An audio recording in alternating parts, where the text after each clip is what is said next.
Hi, Wolfie here, Hero Horse Archery. Today I'd like to talk about something pretty important. How many of you on your archery sort of practice sessions or shoots or competitions just kind of, you've got your bow, you've got your arrows, you waltz into the course and you find your first target and you take a shot? Most of you.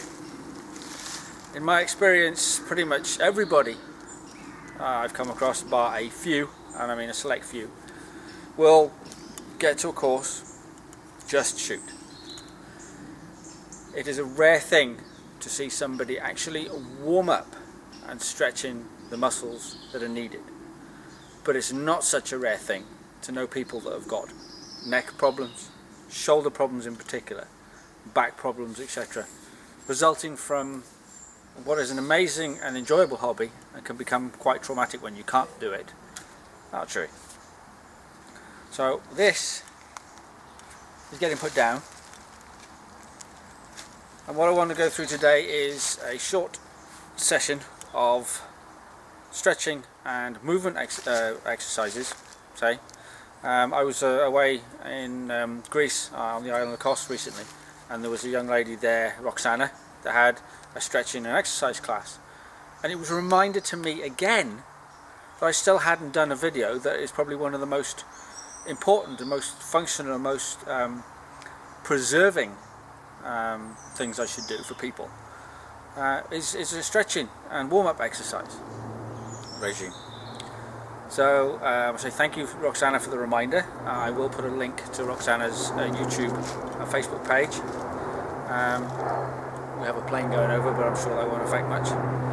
So what I will start with, because we're dealing with all the upper body.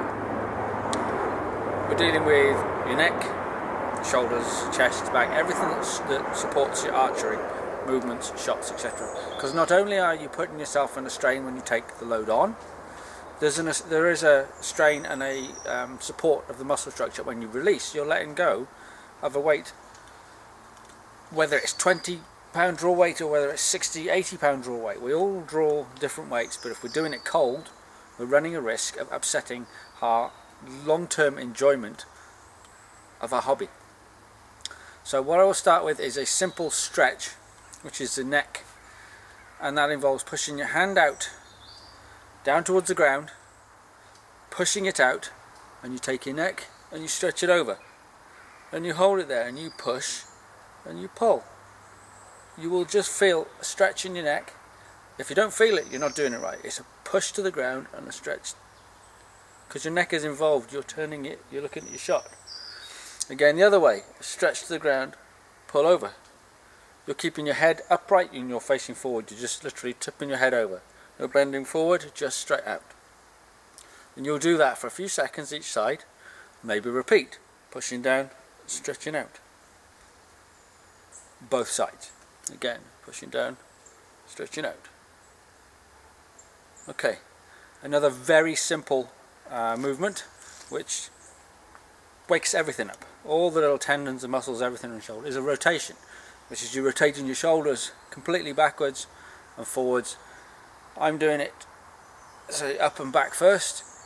Just rotate, keeping your arms relaxed and down, just rotate your shoulders. Keep that going a few times, maybe count 7 or 8, maybe 9, 10 rotations, nothing serious, but a big circle. And then reverse it. And you should feel your shoulder blades moving. Shoulder blades, shoulder muscles. Absolutely essential to a clean shot and a clean release for archery. Again, this is moving the chest muscles, because you're compressing yourself forward. Chest muscles are there when you release, they catch the shot here. You don't want to pull the little tendons, muscles through your shoulders here. So rotation backwards, rotation forwards. You can repeat that. Another very good one is a push and pull exercise. Your arms are straight, there's no shrugging of your shoulders, etc. You are just basically putting your arms as far out as you can and then bring them back. Now I'll do this way and I'll turn sideways so you can see. Arms as far out as you can and pull them back, closing the shoulder muscles down, keeping your shoulders level. So where I'm here, I will push my arms out and I will close them back. And push them out like you're pushing something away and close them back.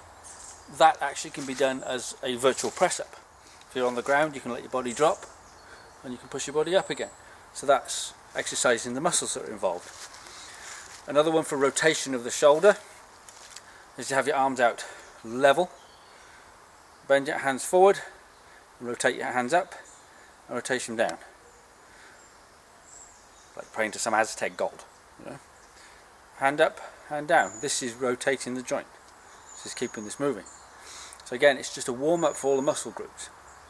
Again, the pushing and pulling one is very good for the shoulder muscles, and it gives you a good idea of how your shoulder blades feel when they close down.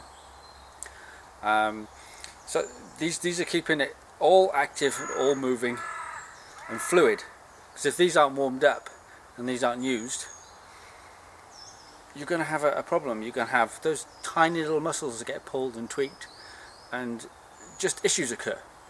So we need a front and back exercise with a little bit of load as well.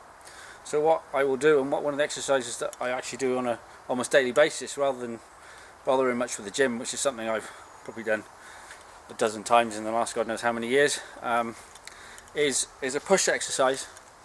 So basically, and this involves pressure. There has to be pressure, almost like you imagine you're crushing a tennis ball. And your arms and your shoulders are all in line. Push your hands together, push, and then let your hands go upwards. Now you need to feel that involved, because there's all these muscles in the chest that are getting woken up. So push, and you need to feel the involvement of all the muscles, and up, and again, push, and up, and push, and up. So you've got all these muscles moving, all these muscles warmed up. The reverse of that, which I always advocate, front and back, side to side exercises. If you're drawing your bow this way, get a bow and just draw it that way, just to give yourself that balance in your muscle structure. So for example, if you're doing press ups on the floor, find somehow you can do a row or a pull up, front and back. So we've done the front and we can do the back, which will involve hooking your fingers together, and what you do is you close your shoulder blades down and pull outwards. So I'm pulling that way to try and close my shoulder blades down, not just pull out, but you've got to physically shut your shoulder blades down. So it's a pull, pull, a hold and relax, pull, hold and relax. You can reverse your hands, pull and relax, and again pull and relax. So by this point we're introducing a load to our shoulders. So we've done a light workup, we've done a bit of load to the chest, and we've done a load through the back muscles. So all of these, if done before you're grabbing your bow and you're going bang, it's a no-brainer.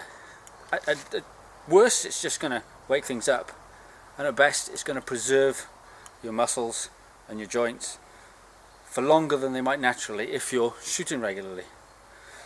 So I mean, why I haven't done a video like this before, just slap myself.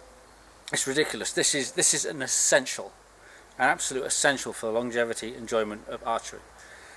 So no brainer, I had to make this video. So this comes before this, and then this lasts longer. So again, I'll put a link to Roxana's page. She has some very interesting stuff up there. Great stretches, great exercises. For those who don't necessarily need to be piling into the gym and lifting heavy weights, but to keep you mobile, all your upper body and your hip and your leg stretches and everything else. Very informative page, so I'll pass you the link to that. But I hope this video is useful, and I hope for some of you out there you can get some benefit of it, and you may not see the benefit in terms that you may not have any problems in the future. So in essence, that's it. But I'll say a little reminder for me doing this was my son. He did his max rep on his bench press quite a while ago, but at some point during that he tweaked something, and he's been months trying to get back to the weight he was, and he's pressing half the weight now and still having shoulder problems. And I said to him about these warm-up exercises, and I went through them in the kitchen with him, and he did them before his training exercise, and he came back that night and said to me that that was the most comfortable he'd been doing the press since he'd had the incident. So for me, that was another reminder. So I hope this is helpful. I hope you can make use of these, and don't feel you're going to look silly doing all your pulling and your pushing and your praying to a Aztec god at the start of an archery course, because maybe you will get someone looking at you and going, what are you doing? And you can pass the information on and you can help them. So again, hope this has been helpful, and if you find it interesting or of use, then share the link. Okay, cheers.